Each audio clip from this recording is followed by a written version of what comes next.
Why do we do this? Why do we do this? Because this is what we do. Care less about this. Like, let's just comparing their skills is doing disservice to basketball fans, and I know I'm saying this on a basketball talk show in the off season, so we need to talk about this.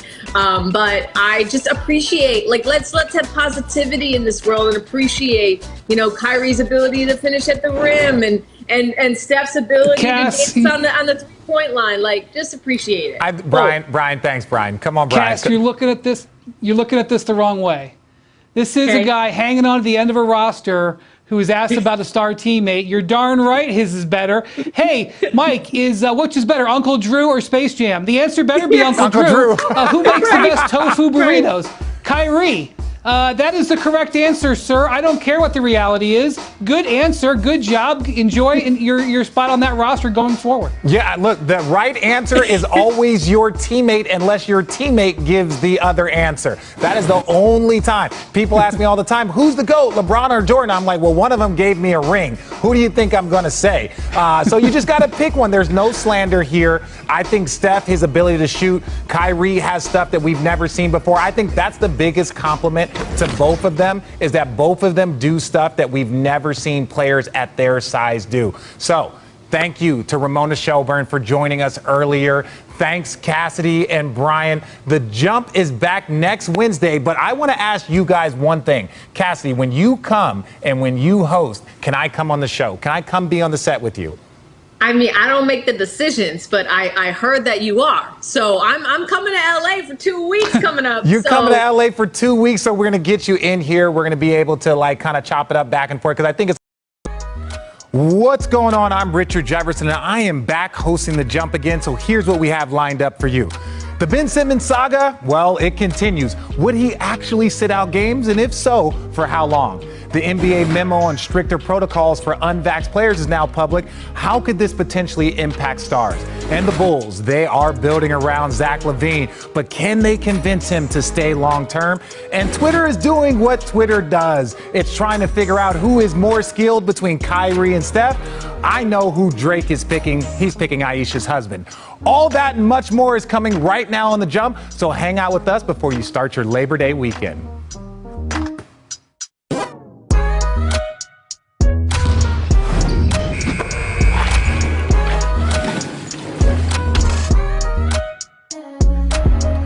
Welcome to The Jump, and I'm joined by Ramona Shelburne and Cassidy Hubbard. Thanks for being here, guys. Host with the most, or host doing the most. Host can hold the ball. That's not bad. Please calm down here. I'm already sweating. My head is shining more than normal. So thanks. Seriously, thank you guys for coming here and suffering through me for as long as you possibly can. So as I mentioned off the top, the NBA released a memo outlining their new COVID and health safety protocols for unvaccinated players. Take a look at some of the items on this list. Unvaccinated NBA players will be subjected to more testing, have lockers as far away as possible from vaccinated teammates, and will have to eat, fly, and ride buses in different sections. Now, Ramona, how will these rules impact the teams? So there are the NBA rules that we've just seen in this new memo that unvaccinated players will have to deal with. And then there are rules in New York and San Francisco that are even more restrictive. New York and San Francisco, this is the government making rules. Ooh. And those rules you're reading are the NBA rules, okay? So the NBA rules they basically categorize players into two separate categories. You're unvaccinated or you're vaccinated. When you're vaccinated, you get to live the life. When you're unvaccinated, you have to ride in separate buses. You may have to sit and coach. Not fun. Yeah. You get tested all the time.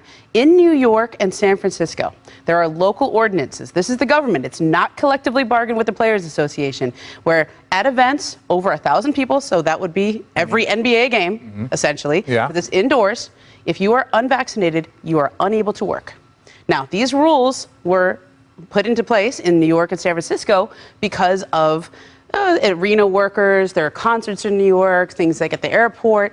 There's rules that were not made specifically for NBA players, but they will be subject to NBA players. So if you are unvaccinated on these three teams, the Warriors, the Nets, and the Knicks, you will not be able to work in your home market. You will not be able to play home games. You will not be, but road games. You said that home teams get a little bit of a pass? Home team, if you will not be able to play at home in New York or San Francisco, if you're unvaccinated, But the road teams coming through, they will give exemptions to those players who are unvaccinated. Okay, so road teams get exemptions. Half your games are at home. And there are 3 very important teams in New York and San Francisco: the Warriors, the Nets, and the Knicks. Okay, now will these rules work if the players aren't vaccinated? Like, how will this work? So, look, there's a carrot and a stick. Okay, so the carrot is, here's what you get to do if you are vaccinated.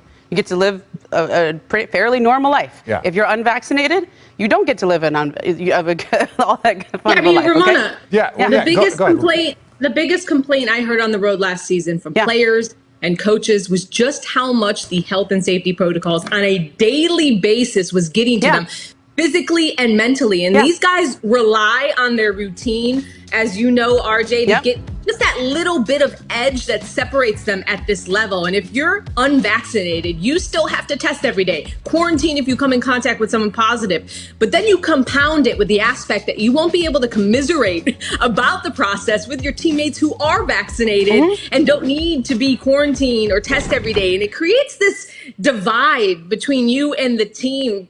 Wendy said on the show yesterday that it creates this class system, and ultimately it could take a greater mental toll than just switching up your routine, which we saw last year, especially if you have to miss meetings or walkthroughs or practices because you have to go get tested.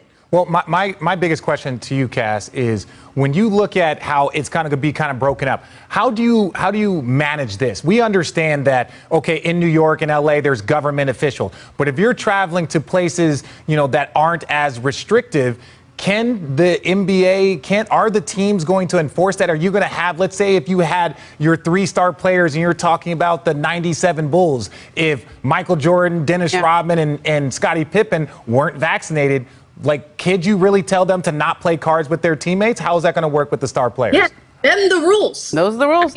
And they did, they did last year. Especially in New York and California. Where it's not up to the NBA, it's a city requirement. And look, to your question of, will the NBA enforce these COVID rules to star players? Like, look no further than the Western Conference Finals last year.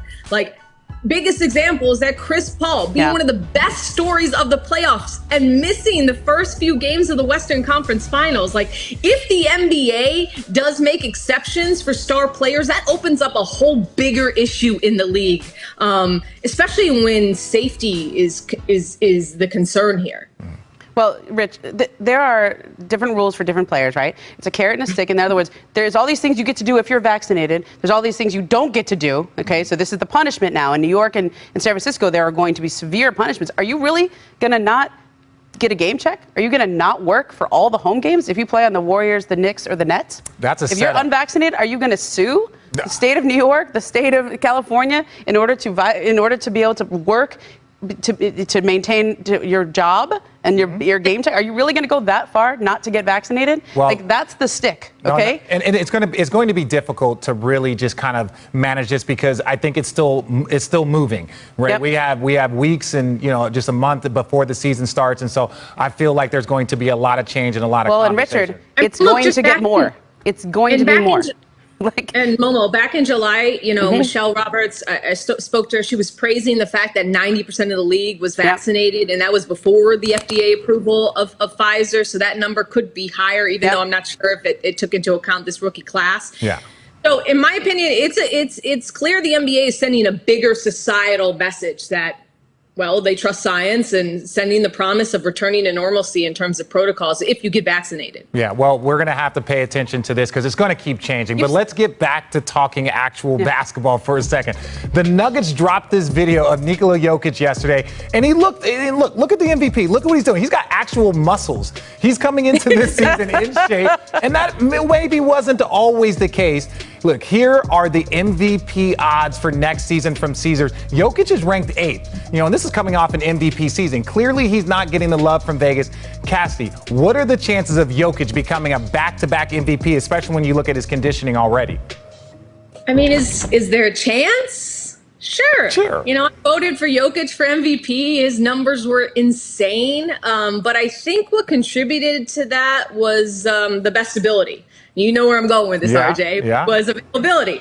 I spoke to Damian Lillard, who was in the MVP running himself last year, and even he pointed out the fact that because Jokic played every game and still won without Jamal Murray, that, you know, his MVP award was undeniable. Last season was a war of attrition.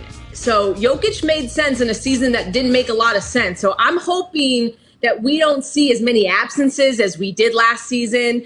So we're not playing the games, missed game like we did a lot with Joel Embiid. But preseason optimism, I think we'll have a more balanced race this year. So to answer your question, again, sure, he has a chance. He has a chance. I think it's hard to win back-to-back because there is a sense among voters of, okay, you rewarded the player for having a great season. You sort of look elsewhere. It happens. I mean, Giannis did it, and I think Jokic certainly has the skill set to do it. The Nuggets are positioned well, and he'll be without Jamal Murray for most of this year, if not all of it, so he'll still have that as part of the argument. But I don't know. I think LeBron James was in the driver's seat to win the MVP before he got hurt last year, and he's pretty low down that list. Can you put that list back up there? I want to see what his odds are again. Let's check out these odds. I'll tell you what the good bet is. Yeah, I'm not a betting person, but I will say this. If Jokic can start the season, if they can play well, especially without Jamal Murray, if all of a sudden you see Denver get off to a good start and his numbers are better than they were before, when you look at some of the back-to-back MVPs, there is sometimes an early storyline, whether it was Steve Nash, whether it was Giannis. It was like all of a sudden their team is playing better. There's these deficits that they're having to deal with, and their numbers are better. Oh, so I can feel the LeBron tweet coming. Look, he's like sixth on the list. If I see one more Wash King, I'm gonna and he won't delete him. this one. He won't delete this one. Yeah. Well, coming up, Chris Webber sat down with ESPN to discuss his upcoming Hall of Fame induction, including how his infamous timeout shaped his early career. But first, it's time. Posted this video of LeBron's number 6 jersey being made for the first time on a Lakers jersey. Ramona, on a scale of 0 to 1, will LeBron James have the best-selling jersey this year now that it's a new one? Scale of 0 to 1. I'm not sure I understand that. But yes, the answer is yes. Then That's why you get a new. Then it's a 1. That's the way it works. Get a new jersey number. Yeah, 0 to 1. Everyone with the 23, they got to go buy a new number. Got to go buy a 6. You can't have the old one, Cass. I mean, does a Space Jam jersey count? Because some of that merch is cool. I went to Urban Outfitters the other day because I'm clinging to my youth. Almost bought me one. Is next Saturday, and Chris Webber will be joined by Chris Bosh, Paul Pierce, Ben Wallace, and among others. I cannot wait for this. Look at this list. And all of these guys are deserving. Some of these guys probably should have been in there a little bit sooner. I'm not going to say any names, but welcome back to The Jump. I'm Richard Jefferson, joined by Ramona Shelburne and Cassie Hubbard. From number 1 pick to another, Anthony Edwards. Timberwolves head coach Chris Finch said Edwards has grown 2 inches since they drafted him. It must be great to draft 18-year-olds. Edwards supposedly told his coach this quote, "Don't let me get to 6'6" or I'll be Michael Jordan." Look, he's at that height right now. Now, LaMelo Ball stole some of his shine from his rookie year, Cassidy. What do you think the ceiling is for Anthony Edwards? Yeah, I mean, the combo of his size, strength, athleticism at this age obviously points that there's a lot to work with. He's going to be league pass this year along with LaMelo. That rookie of the year debate is not over this season at all. But I feel like we've been waiting for the perfect sidekick to Cat.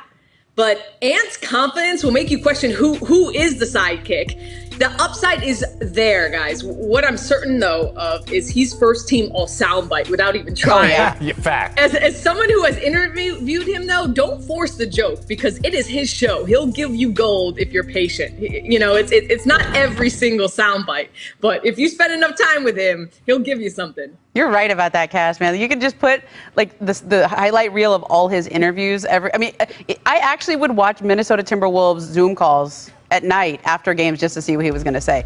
He's so I think his ceiling. He's been compared to a lot of big guards, big strong guards. We've heard the Dwayne Wade comp. Obviously, shooting is an issue for him.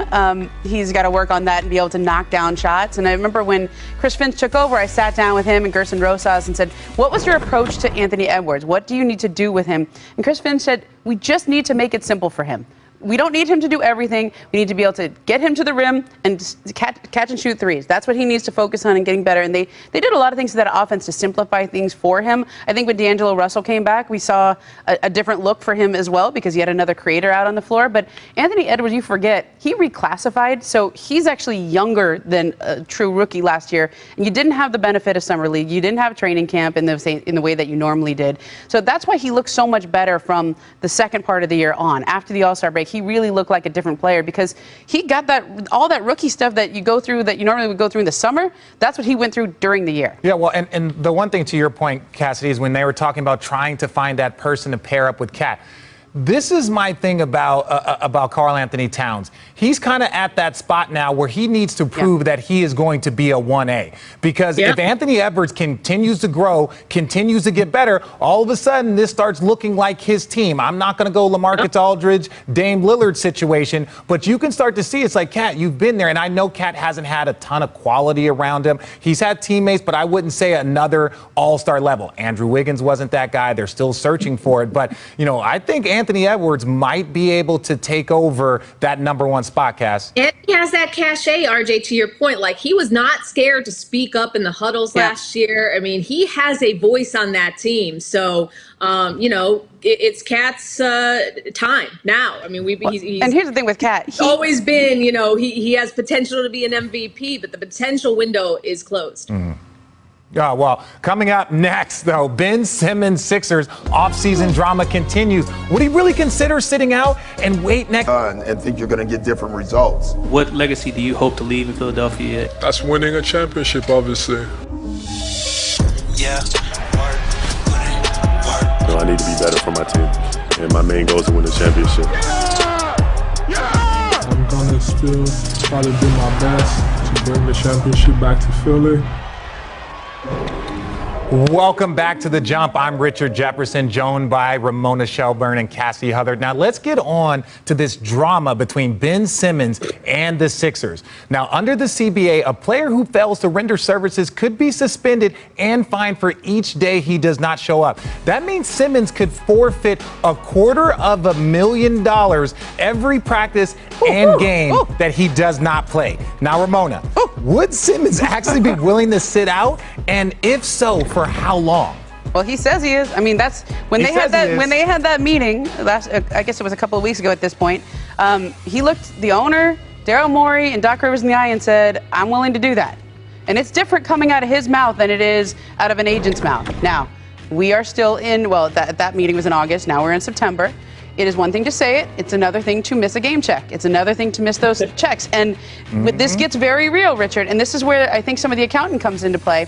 The first check that he would miss would not be paid until November. So in other words, training camp starts at the end of September.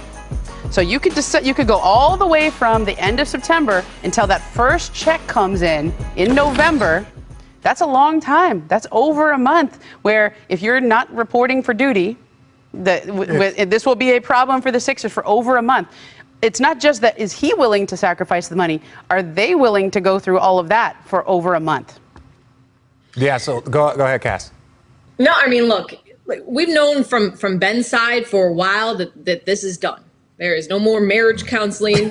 There's no last trip to Cabo to recapture the magic. There's no doing it for the kids. There's no baby moon. There's none of that. No, none of it. There's no doing it for the kids. They are at least, from Ben's side of things, donezo. And I assume the Sixers emotionally are done too. But emotions don't always get you what you want, guys. This is such an ugly divorce right now where even friends don't want any part of this feud. Kind of like, this is y'all problem. We're at a point where there is really no out for either team. And Daryl Morey has made it clear he's not giving Ben away, not just on principle, but because the Sixers are in win now mode. They can't just throw away a 3-time All-Star, even if he's afraid to fail. If he sits out as long as he has to, you know, and this is his approach on September 3rd that he's going to, it's going to come down to Rich Paul versus Daryl Morey right now and who flinches first. Well, Cass, just really quickly, when we talk about the flinching first and we're talking about the amount of money that a person can miss, you know why there's less fights in the NBA? The reason why there's less fights in the NBA is because every time you throw a punch, you are literally, you could be suspended for games, multiple games. And so players literally have to look at someone and say, do I want to spend millions of dollars punching you once? And so I think that's why there's a lot of barking back and forth. And right now there's a lot of barking back and forth between both, Ben Simmons and the team about who's going to kind of flinch first. I would disagree with that. I don't think the Sixers are barking. I don't think the Sixers want to be in this position. They would prefer to keep, it does not behoove them to trade him now when his value is probably the lowest it can be. It would behoove the Sixers to, oh, look at this video. He looks great in this video. They would love to be able to have Ben come back and build back up his value here. Maybe they keep him. We forget he finished second in Defensive Player of the Year voting. Yes. He's a really good player. He's a great player. You do not want to trade a player like this when his value is at the bottom. But I'm told, Richard, I'm told that, Cass, you said I assume the Sixers are done emotionally too. I don't think so. I still think there's a part of them that thinks that they can fix this. That maybe they can convince him and they say, Ben, the city loves you, we need you. But that's what Joel tweeted. Joel tweeted that? But you can't, Cass. You can't tweet that. Right, like there has been kind of, but there's no respectfully, when all of this drama, what was said, on the podium, which I'm okay. I understand but those conversations happened on the podium, Richard. Yes. But afterwards, everybody in that organization tried to reach out to Ben Simmons throughout the offseason. It was not just after the game, and it was not just on Twitter, publicly and privately. They have tried to reach out to him. He does not want to hear them. I don't know if he's blocked their number, if they're trying to slide into his DMs, but they have definitely tried to reach out to him and make him feel loved. But we don't feel like this tweet is a little late. We don't feel like they're trying to rekindle this friendship a little late, because my thing is this: if you were going to tweet support for Ben Simmons, you needed to be tweeting that in July. You need to be tweeting that like, hey, look, I love Ben. That's fair. I want him back, because now, like you said, his value is at an all-time low. He hasn't spoken to anybody in the organization. And then at the end of September, you're like, oh, I don't have any problem with Ben, because you know that Ben has to show up to your team. And so you're trying to kind of sweep it under the rug. And on Ben's side, are they trying to make it work because they're trying to make it work, or are they trying to make it work so his trade value goes up? There's a difference between. That's like there's from Ben's perspective. Just one thing to note, he still has 4 years left on his deal. I don't know if there is a fit with the California teams that he desires to go to, but if he gets traded to another team, that's also a deterrent. Like, do those prospective teams want to commit to an unhappy Ben Simmons for 4 years? So this is really tricky. Like, I go back to the divorce. This is an ugly divorce where we're watching who's going to end up with a beach house and no one wants to give it up. Well, and that actually, I think, helps his trade value in that he's not dictating terms. You don't see Ben or his brother or anybody in his family or his circle saying, oh, he wants to play for this team or he won't play for that team.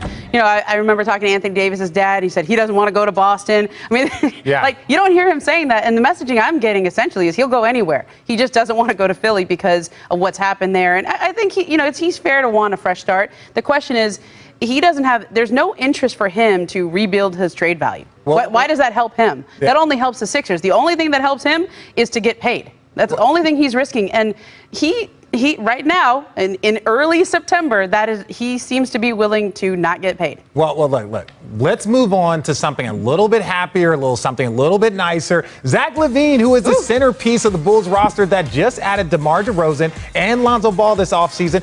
He also won a gold medal in Tokyo with Team USA. Now, LaVine has already turned down the extension for $105 million over 4 years with Chicago. Here's a look at the potential money he could get in free agency. Now, the Bulls can offer a projected 5-year, $207 million contract in free agency. Now, Cass, as our resident Chicago native, can the Bulls convince Zach LaVine to stay long-term? Look, he's been pretty clear that he wants to remain with the Bulls, but he's probably been more clear that he wants to get paid. And, I think the transactions made this summer were also a form of payment to LaVine. They're trying. Art, and I have to say Art, because I'm, even as a Chicago fan, Arturas Karnisovas, I don't think it's there yet. Yeah. Gia and Mark Eversley, they put together a roster with the most talent that we've seen on the Bulls since the D Rose era. And for a guy like LaVine, who has yet to get to the postseason or even have a winning season with any team in his career, he is someone who is focused on being a winner. That matters. Ultimately, podcast about the experience of playing on Team USA basketball and getting that elite players. I think that is something that will translate to this season. And I'm hoping we see another level to Zach LaVine's game this season. Will they win? I don't know. But I think what the team did with getting necessary pieces around LaVine, that is a form of payment for this year as they look at the summer of Zach LaVine next summer. Look, the experience of him playing on Team USA is the only thing that would make me nervous if I'm Chicago about Zach LaVine re-signing. He got to talk to a lot of really good players in the NBA who could be recruiting him, and so that would make me nervous. But that graphic makes it fairly clear. Right now, he can sign for $104 million. Next year, it could be $207 and even $241 if he makes an All-NBA team again. You don't need an advanced degree. No, that's a lot more money. No, and I agree. It's just the timing. And so those photos that you're showing me right now, that would make me nervous because among players who could, now he's in the last year of his deal, but among players who could move, superstars who could move this year, Bradley Beal's obviously at the top of everybody's list. We stopped talking about Bradley Beal. Oh, okay. No, not in a bad. No, I'm not talking about you. I'm saying about in general. It's like we've been trying to get this guy traded for years. He doesn't want to leave Washington. Why are you trying to get him traded? Because I want to see him play high-level, like championship quality basketball. That's why. But among superstars who could be traded, Zach LaVine has to be on the list by virtue of where he is in his contract. But there is 207 million reasons why he should stay. 241 million reasons why he should stay. And they did, as Cassie mentioned, they made a huge investment. He was active in recruiting those players. He was active in talking to Lonzo Ball and Alex Caruso and DeMar DeRozan. They really enhanced that team to convince him that they can win there. And that's because winning is important to him. Yeah. And this is the thing when we look at free agency. He's with Chicago. Like, make no mistake, that's one of the top 5 sports markets. That's one of the top 5 cities to play in. The people, the food. Like, so there's not many other places where he's like, you know what? I want to go there. Look, they added a young all-star, Vucevic. I believe he's a 2-time all-star. You got DeMar DeRozan, so you have the veteran all-star that has played in so many postseason games that understands the grind. You bring in Lonzo Ball, who's played with high-level players already in his career. So you are surrounding him, to Cassidy's point. This is the best team that they have had since the D-Rose era. And so this is your pitch. It's not just the money to Zach. It's like, hey, look at the team that we're going to put around you. So come free agency, if this team can get to the postseason, just give him a sniff of the first round, which I believe in the Eastern Conference is very, very doable.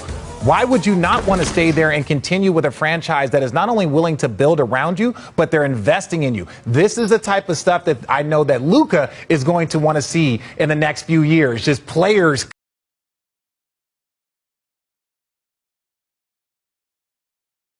coming there. Just throwing it out there. Just throwing it out there. I love when you say just throwing it out. I'm just saying, you got to put things, RJ. If you want a good if you have a great player that you want to keep happy, the best thing that you can do is surround him with great players. Instigator over there. I am going to guess risk. But Ramona, thank you so much for joining us today. The Milwaukee Bucks are NBA champions.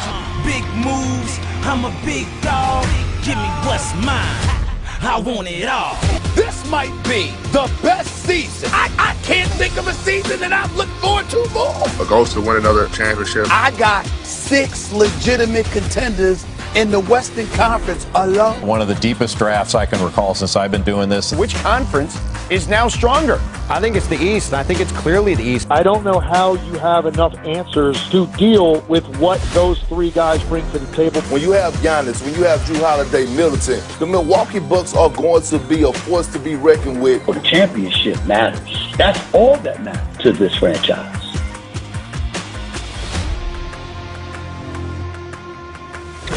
Welcome back to The Jump. I am now joined by ESPN senior writer and New York Times bestseller, Brian Windhorst. Brian, people don't know that I wrote the foreword in one of your books, but we don't have to talk about that one. We'll discuss that later. Think of how many books I sold because people read your foreword. You should be given the qualification. I was today years old. You probably lost sales. And do I get credit as the New York Times bestseller, like writer of a foreword? No, like I can't. No contribution. I'm with you, Kaz. But let's get started here in Los Angeles. Let's talk about the Clippers. They begin a very, very difficult part of their season because they are going to be playing without Kawhi, who is out indefinitely after ACL surgery. They also have to deal with having one of the most difficult schedules in the NBA. They're tied with Portland for the most 5 games in 7-night stretches in the league. Now take a look at these numbers. The Lakers have one such stretch all season like that, and few teams have 0. You expect Portland to be there because, look, they're up in the Pacific Northwest. But Brian, I'll start with you. How can the Clips navigate this schedule, especially without Kawhi Leonard? Richard, this is preposterous, especially because they play in the same venue as a team with 5 and 7. Now, I was asking some questions about this when I heard about it because, the Clippers are not renewing their Staples Center lease. They're building their own arena. And the Lakers just extended their Staples Center lease.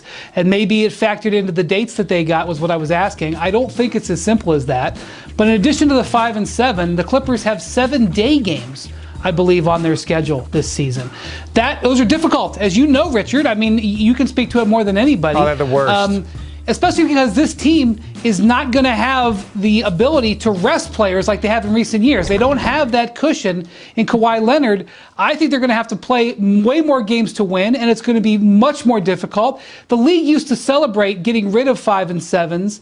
They obviously are not doing that anymore because this is a really unbalanced schedule compared to the Lakers.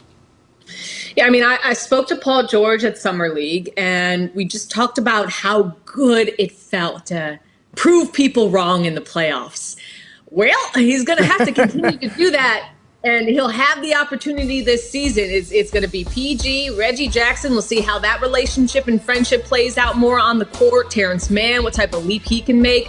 But unlike the playoffs, it's going to be pretty clear that they won't be having Kawhi. He's not going to be sitting in the box looking over them during the regular season. They'll know that he's out for a while. So the pressure is off in a way, but it's also on because it's really always on PG because he just can't escape it. We'll see what happens this year with the Clippers. It's going to be a rough start.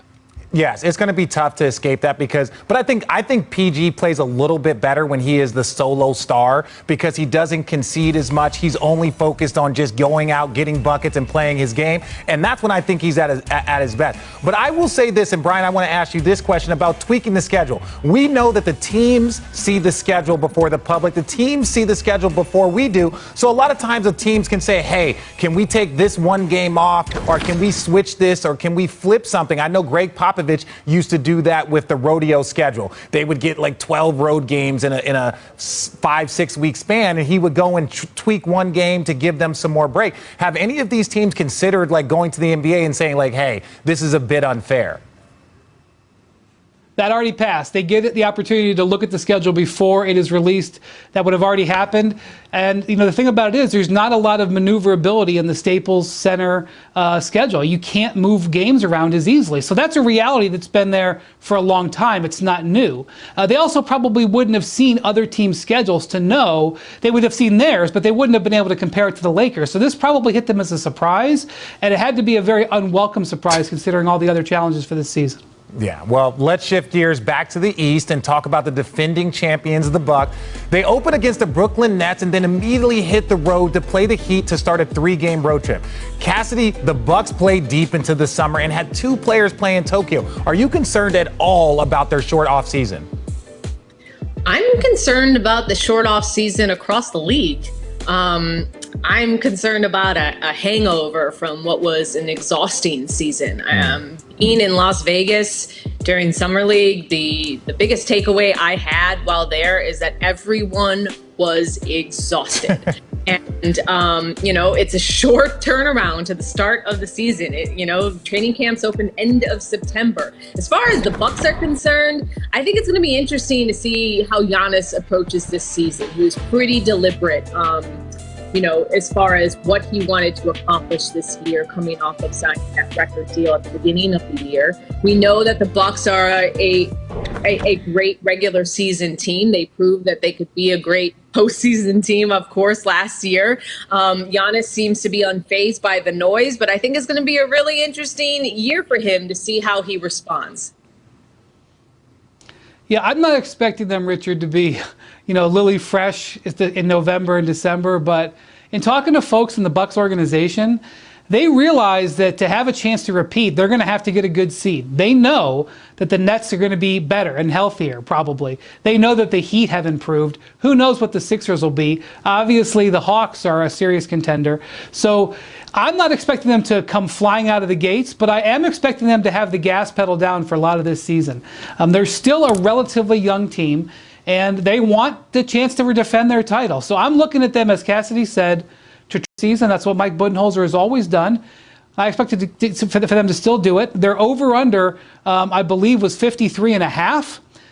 And I would feel decent if Giannis is healthy that they hit that over. Yeah, well, my only worry for the Bucks is when you look at all the teams that had deep runs in the bubble, they were they struggled or they had some injuries, and now you're going to look at what the Bucks did. Not only did they play all the way and win a championship, but then two of their most important, because Giannis is kind of a constant. He's 7 feet, can run, can jump, but they're skilled players, the ones that are going to need their legs to knock down